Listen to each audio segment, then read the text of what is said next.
All right, welcome everyone to the webinar today on telehealth. I am Dr. Brett Kestenbaum, co-founder and CEO of Covalent Careers, and one of the co-founders of New Grad Physical Therapy as well.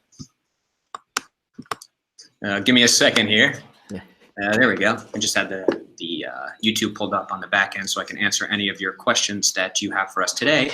And I'm here today with Rob Vining. Rob is one of the co-founders of PT Live, digital.physio, and telehealthpt.com. Today, Rob's going to really be talking to us about telehealth. It's a huge topic now, tons of people interested in it. It's something that is really just coming about and becoming popular in the PT space. It was big in the space for physicians for a while now, but now it's really starting to pick up steam in the PT space. And actually, Rob is one of the pioneers of telehealth for us. So really excited to have you on today, Rob. Yeah, thanks, Brett. I really appreciate being here, man. Always happy to talk about it. Yeah, and for everybody in the audience, if you have any questions for us, just shoot us a message on the YouTube live here, and I will be able to get those questions answered for you at some point.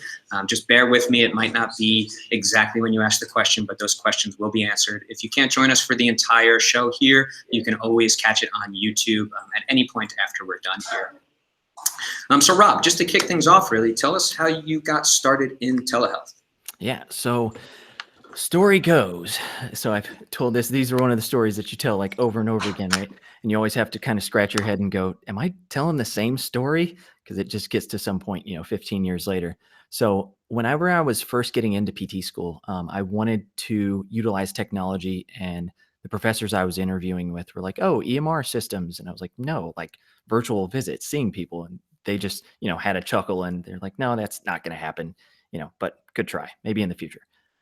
So looking at that and getting out of school a couple of years later, and this was back in late 2004, I had trained in the McKinsey system to where you really didn't have to touch a patient the first visit. It was kind of one of those frameworks where you try to keep your hands off and you want to empower the patient as much as possible. So that was one of those instances where it really had a light bulb moment where I'd see people, they would get better, I would never touch them, and then they would go away. And again, I never had to put my hands on these people that were getting better, 3, 4, 5 visits in. And I figured from my clinicals to actual practicing with a license, I figured that was a good time to invent something and to create some sort of a digital practice. So I created digital physio. We'll talk about that later. So I created directpt.com. And that was right out of school. And I started seeing patients pretty much on boats and yachts. And it was a lot of people that were out to sea. They had satellite internet, but they didn't have the capability to come back on shore and get seen for their medical issue. So I put some things in the top of my title bar, online physical therapy. Google surfaced right to the first page in 2 or 3 months, and I started seeing patients that way. So that was back in 2005, where there was, not the best internet. The webcams were less than to be desired, so it was very pixely. But we got the job done, and that's where it started. And so kind of went into probably 2 or 3 years of doing that. And then Google tanked my rankings, went from like page 1 to page 12 overnight. And so that kind of took all of the SEO and the easy non-marketing strategies I had used, because I literally didn't market, and just decided to jump right back into the clinic work, using hands-on, using the methods that I was learning, going to lots of conferences and continuing ed. And then about 5 years ago, started really getting back into it again. I'd always kind of dabbled in it with those patients that were, 2 hours away and driving in to somewhere where I was working. It just didn't make sense. And I would say, why don't we just do this virtually? Had to explain, but still was able to see them and get the job done. And then about 4 years ago, crafted ptlive.me, which is a text telehealth and scheduling software, and then really started educating the PT profession on telehealth, because I kind of thought everybody else was going to get into this faster, and nobody did. So the more I explained, the more it went from questioning and saying, well, how could you possibly do that, to more and more people seeing it as an answer to the patient population that's asking for it, to make things more convenient, and just to make care easier for those patients to access from wherever they are. So that's kind of leading us up to where we are now. Excellent. Yeah, and that really allows us to dive into this next question: is how can people get involved in telehealth today, whether they're new grads or seasoned PTs? What is that mode of entry for them? Yeah, usually it is number one, knowing how you're going to apply it into your practice. So you want to see, okay, if it's just a solo practice that you're going to do, and maybe you're just a cash pay clinic, you're doing mobile therapy and going to patients' houses, or you have some sort of setup where you do have a cash pay brick and mortar clinic, you can implement that fairly simply. You just need to make sure that you're not in the state of Delaware. That's the number one thing because Delaware is a little weird. You cannot perform in Delaware direct evaluations or reassessments or discharges via telehealth. But the majority of everywhere else, there is either no information in the Practice Act for your Physical Therapy Practice Act for your state, or they have very wide and broad regulations saying that you can do this. So nothing about it is really putting the handcuffs on. It's just learning and starting. That's the biggest thing. And you were just describing cash pay practices. Is there also an insurance model that you can get into as well, or is it right now? Is it just cash pay? Yeah, you can use insurance if you're in a parity state. So a parity state is one of those states where certain regulations in that state says insurance companies that are covering their constituents have to pay the same that they would pay for an in-clinic visit for a telehealth visit. So there's some extra hoops you have to jump through, but it is possible to get reimbursement. Medicare does not reimburse for evaluations or treatments or our normal CPT codes. They will reimburse for remote patient monitoring, which some people are trying to dip their toe in and try and dabble in and figure out how that model could work. But the word on the street is in the next year and a half, 2 years, we're going to have all the codes we need to be able to utilize insurance and distribute our services through systems like this for telehealth. Now, is there any way that PTs that like really don't want to own a business or be an entrepreneur can get involved with telehealth as well, or is it right now? Is it really just something for people who have established practices or have that entrepreneurial mindset? Yeah, there's a combination of both. And what we do, so one of the avenues that we do, myself, my co-founder slash wife slash genius of everything that holds everything together, right? And our developers, we actually walk people through our telehealth physical therapy residency, and we take them from like absolutely nothing to having a full independent solo practice. So their overhead is nothing except our development of their practice. And then we just kind of step away, which still kind of blows the doors off some people. They're like, you're not going to take a percentage. Like there's nothing you're going to take after. And I'm like, no, why would I? You're going to do the work. We just wanted to make it functional, make it super efficient, and then let you get on with it. So that is one way that we're helping some people do it. So let's go into that a little bit further because that intrigues me as well. And can you just walk us through an example of maybe what that looks like so people can have that visual image of what it may be like for them to get involved? Yeah. So just the basic summary of how to get started is number one, you need to have an idea of your practice act, like I was referencing before. Kind of after that hurdle's cleared, you need to figure out what sort of business structure that you want because you are going to be running a business.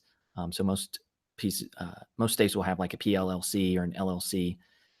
I always suggest people get like an hour of legal consultation to get things set up and make it easy to where you don't have to backtrack and do it all over again. But then it's just picking a domain name, do something that is going to be more or less telling the patients online physical therapy. Don't utilize the word telehealth with the patient population because they really don't understand it quite yet. But just like online food delivery or online anything, if you say online and then you attach, our profession, they're going to go, oh, okay, that makes sense. Telehealth kind of gets a scratch of the head and kind of, the dog that doesn't understand something looking at you funny. But once you pick your domain name, you can easily make a system. We help people craft their systems in this. It's a really easy graphical user interface called Wix, and it's a website builder, and it has scheduling, payment can get set up. You can hook it into a G Suite account, which you can make HIPAA compliant. And so it's fairly simple to take all the blocks and use it like Lego and just craft and form an entire telehealth business fairly simply. I'd say if you wanted to do it by yourself, you could look at YouTube, find the videos for it, look at anything that you're wondering about or having questions about. You could probably do it in a couple of weeks. I mean, Now, Yeah, now Rob, we have Rakhi Singhal was asking, how about Canada? Is Canada a place where we can have telehealth as well? I believe so. I don't think that there are any specific rules or regulations that prohibit that. There is a colleague that we have up there. Cloud.physio is the domain name.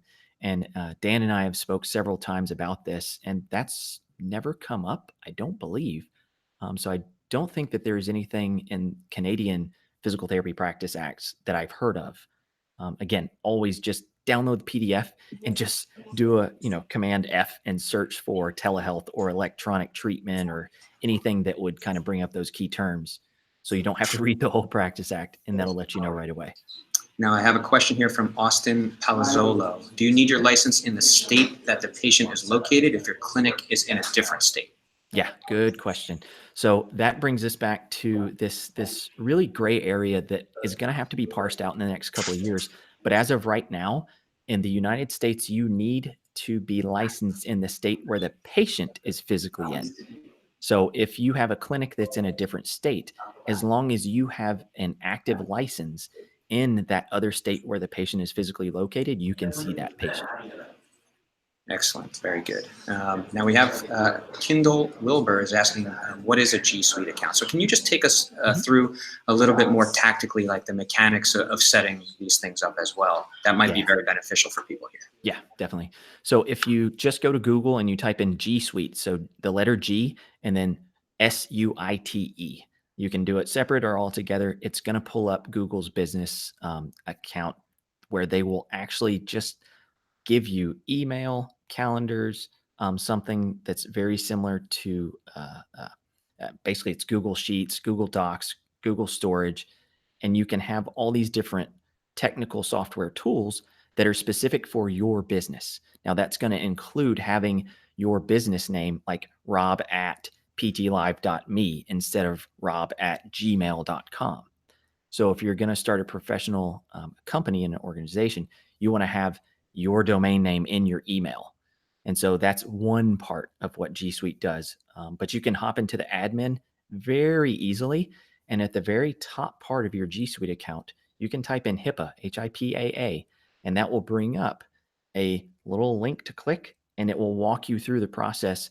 I think it's 3 or 4 clicks and you'll have HIPAA compliance inside your G Suite account. So it's very simple to do. Are you familiar with any ways that PTs that are actually looking to get into this, is there anyone that can help them out with this stuff, setting up the G Suite? Now, I know that you just really even laid it out step by step there, and it's fairly simple. But a lot of times, people still have a challenge with these things, and it still can be a little bit scary to implement those things on their own. So is there any services or anyone that you know that can help out with the setup of essentially everything that they'll need? Yeah. So we do that at telehealthprime.com. That's another arm of our service. It's more the higher end professional. But I always tell everybody the cheapest way to do it is to get into our telehealth physical therapy providers Facebook group. There's there's even more than 2,500 now. I was going to say, I think we're getting close to it. So it's all physical therapists and a few physical therapy assistants, but you can use that as a massive resource. And you can ask a question in that group and somebody's going to answer you probably within 10 minutes on how to actually get all of these small little details accomplished. And a lot of people, like myself included, I'll go in there and just do a video walkthrough to show people exactly how to do it. But that group is vital to get into, to surround yourself with other physical therapists and other physios from around the world that are already doing physical therapy via telehealth, or they're wanting to get started just like you. So I would say find that Facebook group and get in there and surround yourself with like-minded individuals. Very cool. And for everybody listening, we can add any of these links to the comments after we're done here. I don't want to just sit here typing out for you. Yeah. So we can add those links in later, and you can always revisit back to the video to find any of those links as well. Or you can just email either of us and we can get in touch with you, and we'll have our information readily available for you at the end of this conference call as well. Now, diving into a few more questions here, we were talking about practice acts, but that kind of falls into that same category of hey, as PTs, we should probably be able to know how to like look through our practice acts and stuff. But can you walk through the steps of how people can do that in each of the states that they'd like to practice in? Yeah, definitely. So one very good idea is just to go and look at the physical therapy board of that state that you're either already licensed in or that you're looking to obtain licensure. And then if you simply Google like Texas Physical Therapy Board or, New York Physical Therapy Board, you're going to have that as one of the first links. And then you're going to be able to, I would say every single state board is going to have either a search feature or they're going to have a Practice Act link easily accessible. And so the majority of the time, if not every single time, um, I think somewhere like maybe Montana or somewhere has like a Google sheet with the list of all of the physical therapy in their state.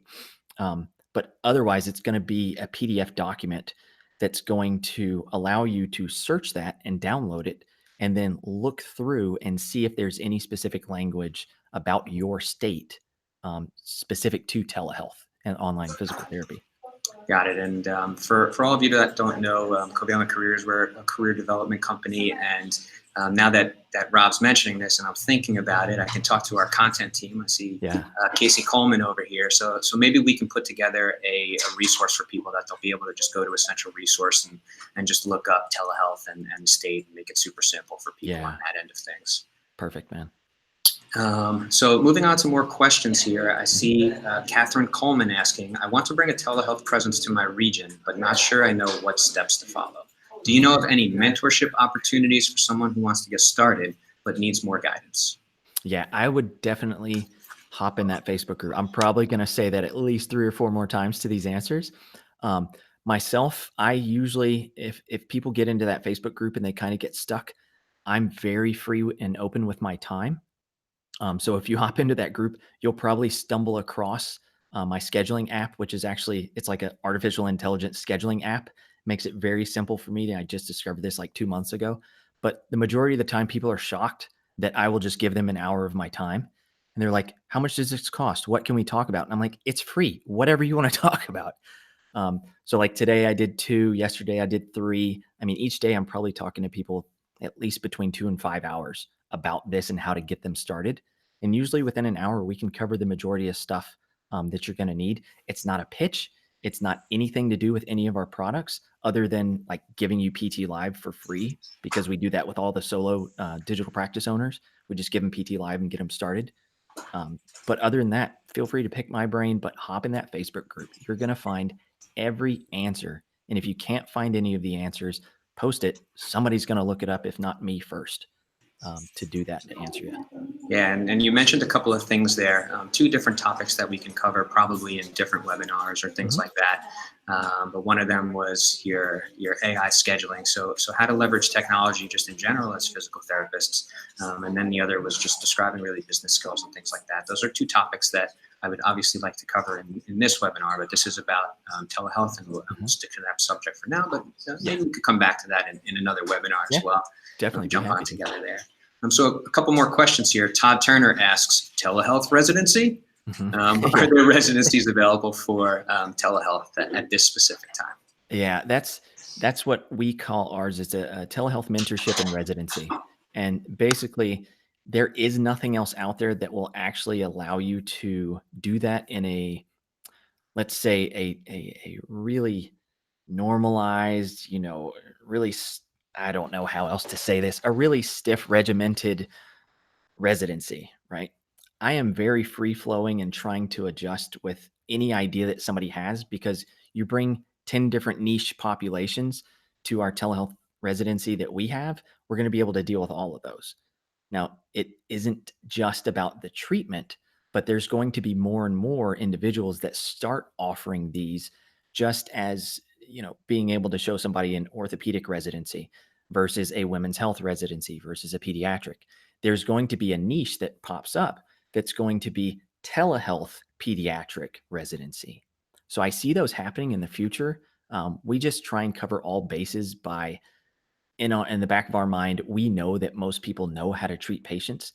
It's just kind of opening up and giving them that aha moment where they're like, oh, it is pretty much the same. I just have to do a really thorough subjective, or I need to look for these, red flags that might pop up that I then take that patient and say, you need to get in a clinic, and I'm going to do all the legwork to get you in a clinic.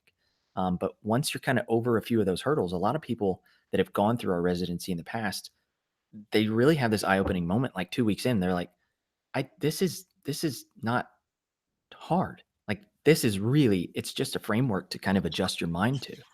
But other than that, there's nothing out there that I know of other than ours. But I'm not just like, oh, just go to ours.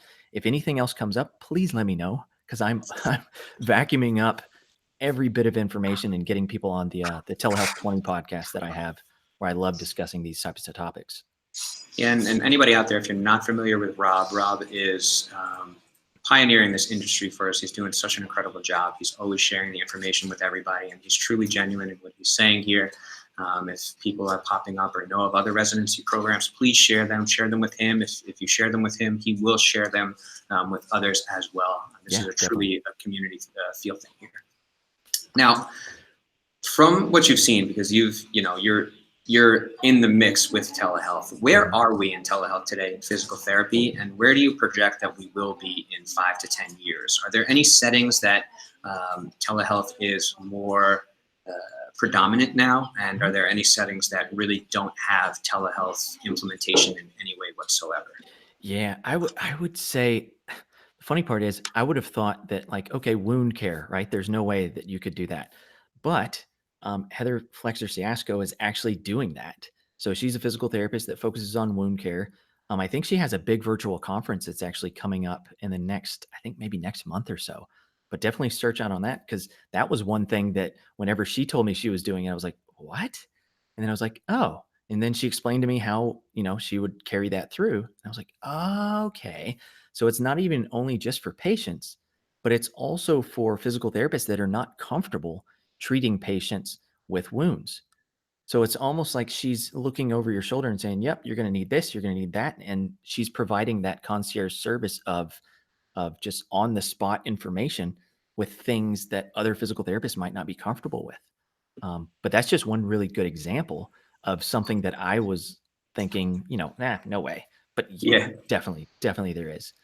But yeah, I would say pediatrics is a good one. It prevents a lot of drop-off visits, because the pediatric therapists are always trying to train the family members on how to do the things that the therapist is doing, so that the other 23 hours of the day, the family members know what to do, certain facilitations or handling skills or things like that.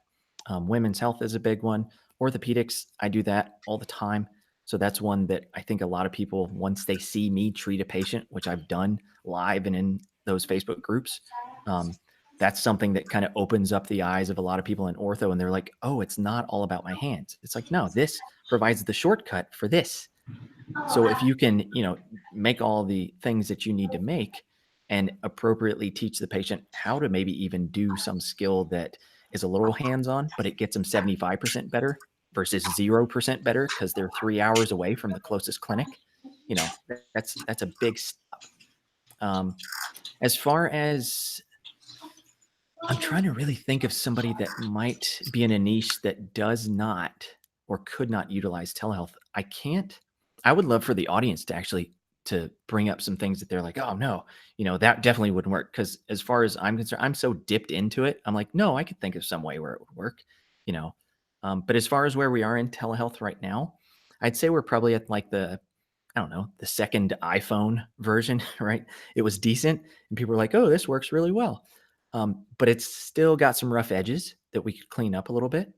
I think when you look at the scheduling, definitely insurance and reimbursement for clinics that want to implement this. That's kind of some of the rough edges. So I'd say in maybe 2 or 3 years, we'll be a lot further ahead than most people thought that we would be.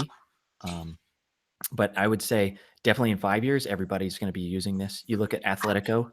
Athletico just started implementing utilizing telehealth at the beginning of the year. And so if Athletico with 500 clinics is implementing telehealth, if you own a clinic in a city where Athletico is also at, you have got to up your game, or you are not going to be able to compete. So that is something to kind of keep in the back of your mind too, if you're a clinic owner or if you're a PT. you're going to know how to use this too, because if you're working for Athletico now, they're going to roll this out to your clinic in the next few years too. Yeah. Now, along that same line, do you know if there is or there are collaborative efforts where if you're on, let's say, a telehealth conference with a physical therapist, is there a way to, if you see these red flags or something that would be more medically oriented that a physician may be better off to answer, are there any collaborative softwares or things like that? Yeah, that's a great question, man. I haven't seen any yet. There are platforms like you take Amwell, for example, right? So American Well, it's a telemedicine company, and they have a focus of nurse practitioners, doctors, sometimes PAs. They have physical therapy buried in their website, and they did a round of offering that as hiring physical therapists, and it was on a 1099 as needed basis, but still there was professionals that were all working for Amwell, but there wasn't any connections to take a patient that was, like you're saying, had some red flags that definitely could utilize somebody else to see that was a higher level professional that had more experience. There wasn't those little connection pieces happening. But the thing that I've found is there are companies like SteadyMD that I've talked to and that we're looking at implementing and starting this collaborative effort with something like a telemedicine system, and then utilizing our central patient hub digital.physio as almost that easy referral over to a physical therapist. But the reverse has not come about yet. It's usually just kind of, you hear those red flags, and I always tell everybody that we're training, you hear a red flag, you send them off immediately. You don't want to chance it. Right, and that makes sense. There may be some cases that you would just want to get a consult at that given moment so that you can continue your treatment if everything looks good. But there's also more times where safety first, and you don't want to chance it and send them on their way at that specific given time. Yeah. Now I have a great question here that I'm sure a lot of people want to know about from Simone Taylor. Are there any different documentation requirements for telehealth, or are documentation requirements more guided by if the practice is cash pay versus insurance? Similar, yeah. So number one thing, always refer back to your practice act. Make sure there's nothing, special or hidden in your practice act. There might be one state out there that talks about documentation specific to telehealth versus in clinic. But the majority of the time, it's the exact same. So if you run a cash pay practice and you take notes via paper and you have them, securely stored, you're going to do the same thing with a telehealth visit. There is no specific documentation. Like myself personally, when I'm seeing telehealth patients, I'll just use paper, pen and paper. I don't like typing when I'm using this sort of a live video component, because a lot of times patients will be like, "Are you on Facebook? What are you doing right now?" But if they see you writing, you're not writing a letter to your grandma. You're writing about their subjective that you're trying to get from them, right? So it's fairly simple. If you have that angle that I used, at least cash practice and documentation was just pen and paper, and it was very simple. And at the end, I finish up the visit, write all my notes, write the date and time, the patient's name, tuck it away securely, and that's it. My documentation is done. I know that just blew 40 people's minds, but it can be that easy again, because that used to be 15 years ago, kind of that easy. So it's a little easier now. Now, are there ways that Rakhi Singhal asked this question? Do you have to be licensed physical therapist for telehealth, or physical therapy assistants can also practice? Are there ways that physical therapy assistants can practice as well? Yes, and the bad part is the state of Texas just passed a law basically saying telehealth is okay, but PTAs are not allowed to do it. And it's like scratching your head and you're going, what? So if by that logic, Texas should also, and I am not advocating for this, I'm just taking everybody on a logical ride here. If that's the case and PTAs can't see patients via telehealth, then at the same time, shouldn't they not be able to do home health visits? Because those PTAs are going to an individual's house by themselves. They do not have a supervising PT there, and they're providing treatment. So it kind of doesn't make sense when laws like that pop up. It makes me scratch my head. But I see in the future that is going to probably not be the case in most states, because it's just going to create a reflective business model that shows, okay, telehealth And physical therapy in clinic, it's almost the same thing. So why do we need to reinvent the wheel? Because we really don't. It's just it's one of those little outliers that always makes me scratch my head why they did that. But PTAs should be able to see and adhere to the same rules and regulations and the same Practice Act statutes that we are now in clinic setting or a home health setting.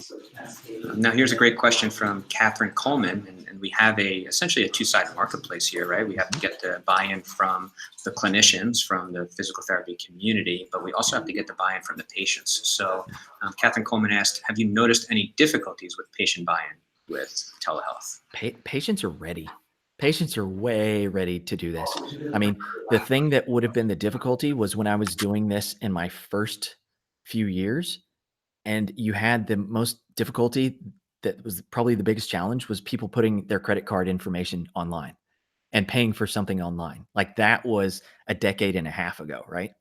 But nowadays, everybody gets stuff from Amazon. Everybody's used to getting things as fast as and as convenient as possible. So a lot of patients, whenever they find and stumble onto this type of service, they're ready. I mean, they're ready to go, especially high-level professionals that don't have time to step out of their work environment 3 times a week, even twice a week, fight traffic and have, an hour commute, get there, do an hour, hour and a half of PT, go back to work. It's non-productive hours that sometimes people don't have the vacation time to take. So they're looking for something that fits their schedule in order to, a lot more people are living paycheck to paycheck. They're looking for how to get their needs met outside of normal work hours in a convenient fashion. So the patient population is there. Yeah, I think telehealth is super exciting because I think it's going to remove a lot of waste from the system, a lot of cost from the system as well. Tons. Yep. And it's going to allow more people to get access outside those traditional means that aren't necessarily not even just for PT, but even for physicians as well. Like you don't have to go to the ER if you've got a question. Right. You don't have to go see your general practitioner if you have a question. You just go on telehealth and you get this answered super quickly. So I'm excited about the future of it, and then especially the ways that we can incorporate it, implement it into PT as well, both as a if I'm a patient or as a clinician too. Yeah, absolutely. Now we have another great question here from Ramon Hamilton, which a lot of people are going to have questions about. CYA all the time. Oh, yeah. So what are liability insurance options and concerns for physical therapists offering telehealth services? So most liability insurance, they cover telehealth as long as it is not excluded in your Practice Act. So like I said, Delaware's kind of that sticky situation that's a little one way or the other. But every other state and HPSO has a specific document that they've even put out stating that they do cover telehealth if it is something that is not it's not prohibited in your state for certain instances. As long as it's clear, you're covered, because they treat this as the exact same thing as, you're working in the clinic, you're working in the patient's home, doing home health. Well, now it's just one more branch of your seeing patients virtually. So it's just a different distribution method, and they cover it the same. So let's talk about timing here. Is this a good time for PTs to start getting involved, or is it really like not adopted completely yet, where people might want to wait a little bit for the future? I would say if they wait until it's adopted, they missed out on a gold mine. I mean, basically, the patients, like I was just saying, the patients are there and ready to go. It is simply finding those patient populations. Now, granted, we are not talking about the 80 and 90-year-old individuals that are very used to going to physical therapy in the clinic. They've had multiple surgeries. We are talking about high-level professionals. We are talking about very busy individuals that have a full-time job that I think has been just a missed opportunity for our profession, because that 7 to 12% that we see for physical therapy issues that are musculoskeletal related, that should be way higher. And so this is one of the reasons why is we're not meeting the patients where they're at. So by utilizing this sort of service and system, I think a lot of people are surprised. You tell them that you're doing it and they're like, oh, I'd love to do that. I mean, just ask the next 10 people that are kind of close to you and aren't going to give you that skewed opinion, but you kind of know them in passing. Tell them an idea about this, that you're thinking of starting it, and see what they say. I bet you will be surprised. If not, probably messaging me going, oh my gosh, when can I start? because it will open your eyes to hear that. Yeah, great point. I mean, you want to get ahead of the curve. If you're doing it when everybody's adopted it, you're already falling behind. You've lost Yep. market share. If you've got that entrepreneurial mindset, just go dive in. You're going to make mistakes in the beginning, but you're going to learn. And once you learn, you're going to be able to hit that nice curve and really set yourself apart in the market. Yep. And like you were describing before, companies like Athletico, larger companies are getting involved already. So you need to establish yourselves now because the future is here. It's not coming. The future is here. And probably both our recommendations with anything, whether it's telehealth or whatever, get involved as soon as you can. You really don't want to be left behind, unless you do want to be left behind. I can't speak for everybody in the world. But everybody who's watching this has a computer apparently, or a phone, so you're good. A couple more questions here. So Orlando Bejarano, how about using telehealth for treating scoliosis if you're already accepting third-party payers at your clinic? Ooh, that is a deep question there. So let's parse this out. If you're already accepting third-party payers, I would say that you need to check for parity in your state, and you need to basically call that insurance company and ask them. So number one, if you're in a parity state, okay, good. There's your first green light. Second thing you need to do is you need to call that insurance company and ask them what they cover for telehealth services in that state. Don't bring up physical therapy. Say, I know you're a parity state. What codes do I need to use? What hoops do I need to jump through? And start to establish. I tell most clinics that I consult with, you need to create a binder that is specific to telehealth, and each insurance company is going to have different hoops you need to jump through. So start there and then find out if that insurance company covers it. If they do, what hoops you have to jump through. Write all this down once. You'll never have to do it again. And then the third thing is make sure that patient's okay with it. So you can't just say, hey, we got benefit coverage. Go home. I don't want to see you anymore. Make sure that that patient is okay with it. And if they're okay with it, do a practice session.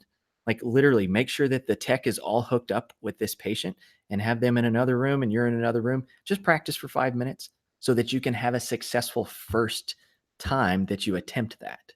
So those are the that's how I would break down that scenario. And this is stuff that I talk with clinics all the time. So that could be a curveball for some, but I've heard this a lot. Yeah, I love that advice of getting it essentially done in the other room so you can get people feeling comfortable with it, breaking down those barriers in a more controlled way. Absolutely. So actually diving into that, let's go really to the tactical level as well here. So what are Digital Physio and PT Live, and how do they work together to provide those telehealth services? Yeah. So these two platforms that we have, the first one that we started about 4 years ago is ptlive.me. So if you look up PT Live on Google, you're going to find us real easy. That is a simple chat box that you can utilize and put on your website. And we give it away for free to solo clinicians and individuals who are just starting out their practice because we want them to grow to a bigger clinic, right? So our whole thesis is that patients are using technology more and more. And when a doctor hands them a script, they're not just going to go, oh, okay, I'll go there. People that are, I think the average age, like even 55, it's aging up and up. Those people are not that they're not as trusting, but they want to check and verify. So they're going to Google you, they're going to look on your website. And if you have the capability to connect with them immediately, not with a form, not trying to do a chat bot, they want that personal connection. It's as easy and it's almost the same as getting them in the door for a free consultation, right? People will do those free walk-in consultations, 15 minutes. Here's our clinic. Here's what we'll do. I'm the therapist. Hey, how are you? We have cookies on Friday. And they sign up for an eval, right? So instead of that, our thesis is that you're going to be able to do almost all of that virtually through a simple chat box that takes the patient from a text chat where you can just answer your phone, start answering via text, and then you can take them to a telehealth visit. So a live video component is right behind one button. Patient pushes it. You say, okay, I'm ready. And you're hopping on this just like Brett and I are right now. And then I can show him the clinic. I can show him our staff. I can show him our happy patients. And then that's easy. It was super convenient. They didn't have to drive to see you. And now you got a new patient. So we also included a scheduling component in that chat to where, again, they didn't have to leave the chat. Like we try and get them in, capture them, and get it done right there, all in one spot. So when we had this, we have over 500, and I think 513 when I checked this morning, 513 PTs that are signed up for this. I think we've easily got over 100 clinics signed up now that are mostly solo practitioners. But the ease of that is it makes it almost like a telephone system for your website. So that's the easiest way to put it. And it takes away all of the inconvenience of they call the front office, they yank one of the therapists out of the gym to answer those specific questions. Now the therapist has an angry patient because they're only getting 2 minutes of their time instead of 10. And so we figured that if we collectively allowed the clinics to also utilize our whole network of PTs to answer those high level questions that most patients are going to ask, the PT can answer those questions even if they don't work for your clinic. And then the PT can get paid as a referral fee. So we have ours is in a it's in a category called a referral service. So it's in the anti-kickback law that you can be a referral service and be fine. So we're utilizing and crowdsourcing other PTs to help when those clinicians are too busy and can't look at a text or answer it. And then we get other PTs to answer those questions, and still that clinic then gets a new patient. And so finally this year we took that whole concept, and I have to give a shout out to Tony Maritato because he has been on my butt years now saying you've got to create a central patient hub for this. So that is where digital.physio came in. So if you just type in digital physio in Google, we're the first result there. And all that is a simple central patient hub where patients can get 12 minutes of a free chat with a physical therapist. So it utilizes our crowdsourced 513 physical therapists that we have.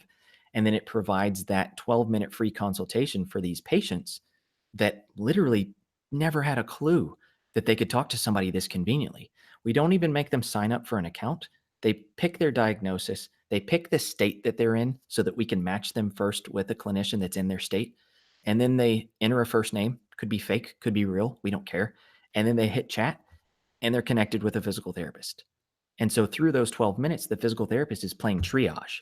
They're figuring out, okay, does this person need to go to a clinic? Can I do a visit with them right now at whatever price I set inside my PT Live account? Or does that person need to go to an urgent care or back to their general practitioner because that back pain kind of sounds like a kidney infection, you know? So we make it very simple to be that central patient hub for patients to come and get information that they need without the friction of signing up for something or paying for something. And then from there, we provide the value and then get new patients in the door where they should go. Very cool. So, I mean, I love that. For those of you who were listening closely, there was a lot of really good stuff there, and it starts with Rob's mindset. And this doesn't have to do with telehealth. This has more to do with entrepreneurship and just business in general, or really just like being a good person in general. Yeah. But you always think about that abundance mindset. How can I be helpful first? So what Rob pointed out in the first part was he's providing this free service to practices. And what is the reason for that? One, because it's a good thing to do, but the other side of it is because if these practices are growing, they're going to become customers of his. So everybody's going to grow together. Yep. And then the other side of the things that he was thinking about is how do we use leverage, the principle of leverage within the thought processes that we have here. So leveraging the community. He was talking about crowdsourcing, getting other people involved so that we can provide services in an easier way for the community. So besides telehealth, just great advice there in general. Just how can you apply those principles to your life in other ways as well? Think through those thoughts as well. Yeah. Now, that being said, what is the reimbursement on this? What are the costs? And if someone is able to get a payer to pay through insurance, what are the reimbursements on that typically look like? And then on the flip side of it, how much do people have to pay out of pocket if they're looking for a service like this? Yeah. So the insurance reimbursement, is that one of the questions, like just typical insurance reimbursement? It's supposed to be in a parity state, the exact same for the charges that you would bill for an in-clinic visit. So in a parity state, let's say like Colorado that has parity, and they're pretty good at making insurance companies pay 100% of a regular CPT code. So you are not, number one, please listen to me closely. You will throw your career in telehealth down the drain if you try to ever charge manual therapy for telehealth. Don't do that. But therapeutic exercise, therapeutic activities, neurological re-ed, those are going to be codes that you can charge. You also have the remote patient monitoring charge that people are going to have to dig in a little bit more to find out specifics about that. But in parity states, you can get reimbursed for insurance the same rate that you would get reimbursed for those charges in the clinic. So like I said, it's just getting that binder together and finding the loopholes, because some insurance companies, they try to put the brakes on some of this stuff by providing those, hurdles and loopholes that, oh, you didn't do this box, you didn't cross this T or dot this I, we're not going to pay you. So make sure you have that in place, and you should get reimbursement in parity states that are the same as being in clinic for the charges that you would charge.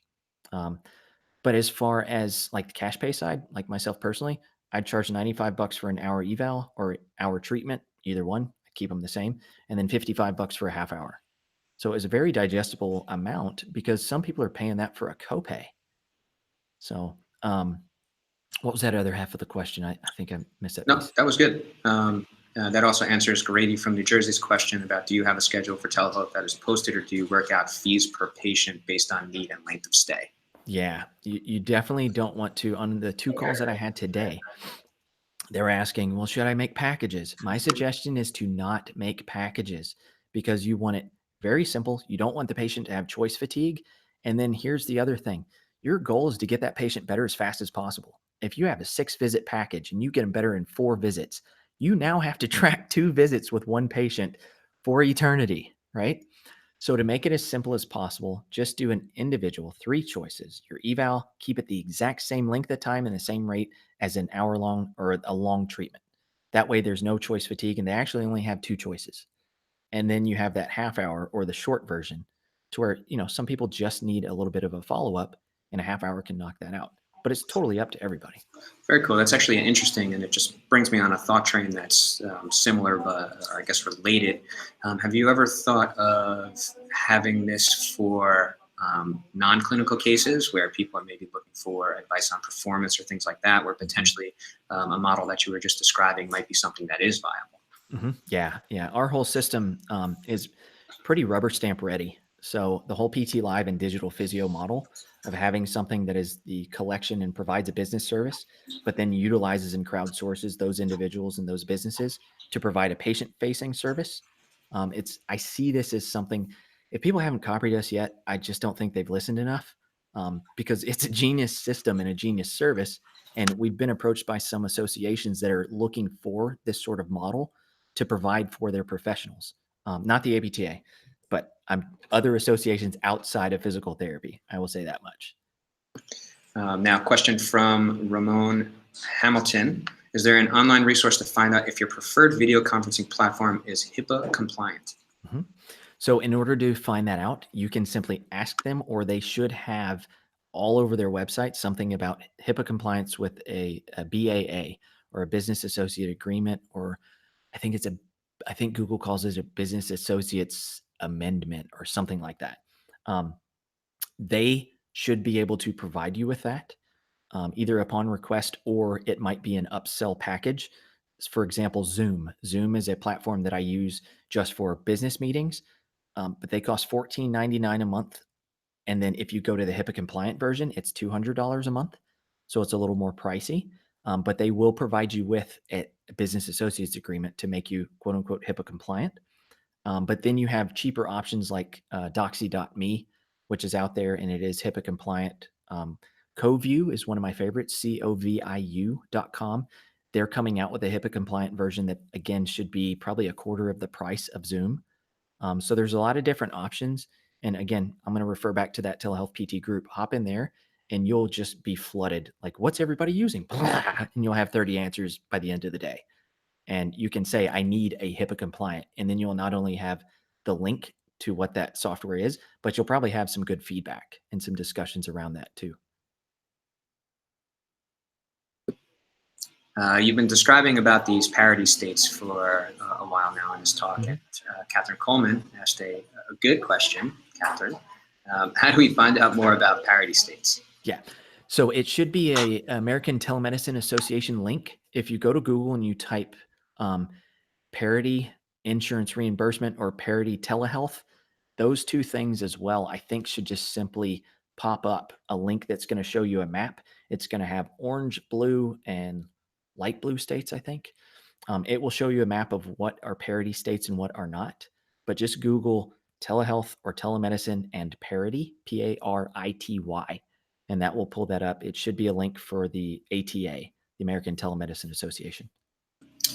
And we're coming to the end here. So where should people start if they want to get involved in telehealth? What is that specific starting point? Because that's what everybody always has a problem with, is getting started. Yeah. So number one, I would head to, if you're on Facebook, and it does not mean you have to be, number one suggestion, if you're already on Facebook, join that Telehealth Physical Therapy Providers Facebook group. It's going to be very useful. We have 3 questions to answer because we want to make sure we're not getting spammed with people that are either, developers or recruiters. So I do a very eagle-eye job of making sure that you're a physical therapist before you get in. So please answer those questions before you get in. The number 2 thing is a resource that we made simply because I was being selfish and I didn't have enough time to answer. The 5 questions a day became 10, became 20, became 100. And so I made telehealthpt.com with a lot of free resources on there. So those free resources include a starting video that's like an hour long, a lot of tips, a bunch of doctorate of physical therapy programs that I've presented to. They allowed me to record it and upload it. So you can see me doing presentations to students. I think there's like 5 or 6 of those on there. There's just a lot of useful info. I think it covers probably 85% of use cases, and it's all free. So if you hop over there, you're going to be able to get a ton of free information. This next Wednesday, I'm actually going to be starting our inaugural telehealth boot camp, which is pretty much just a thing where I'm going to show people my mindset and how I treat patients online. And then I'm going to demo with a live patient. That's going to be for the spine, the shoulder, the knee, and the hip. The majority of the ortho stuff you're going to see. So a lot of requests was out there for that. So as I always do, okay, let's do this. So I'm going to start that next week. That's going to be a 6-week program. So that's another good place to start. And if you want to get in there, and because I'm doing this, use Covalent Careers. I made a coupon code for that. Use Covalent Careers pretty much on any, I think there's like 3 or 4 paid things on Telehealth PT. It works for all of them. But like I said, everything that you're going to scroll down through, I say 90% of it's free. Use the free stuff. Join the Facebook group. You don't have to buy anything. If you use YouTube, the Facebook group, and Telehealth PT, the free videos, you're going to be able to start this just as easily as if you pay. So don't pay. Try and do it yourself first. When you hit those sticking points, get on my calendar and pick my brain for an hour. That's also free. And there's my beer opening up there. And so at the end of the day, yeah, exactly. My beer's telling me it's time. Wrap up, Rob. But that's where I would start, is you've got to start just by dunking yourself and immersing yourself in the knowledge and gathering that information so that you don't get tripped up. And, somebody finds you and says, hey, I'll charge you $35,000 to get this done. Don't do that.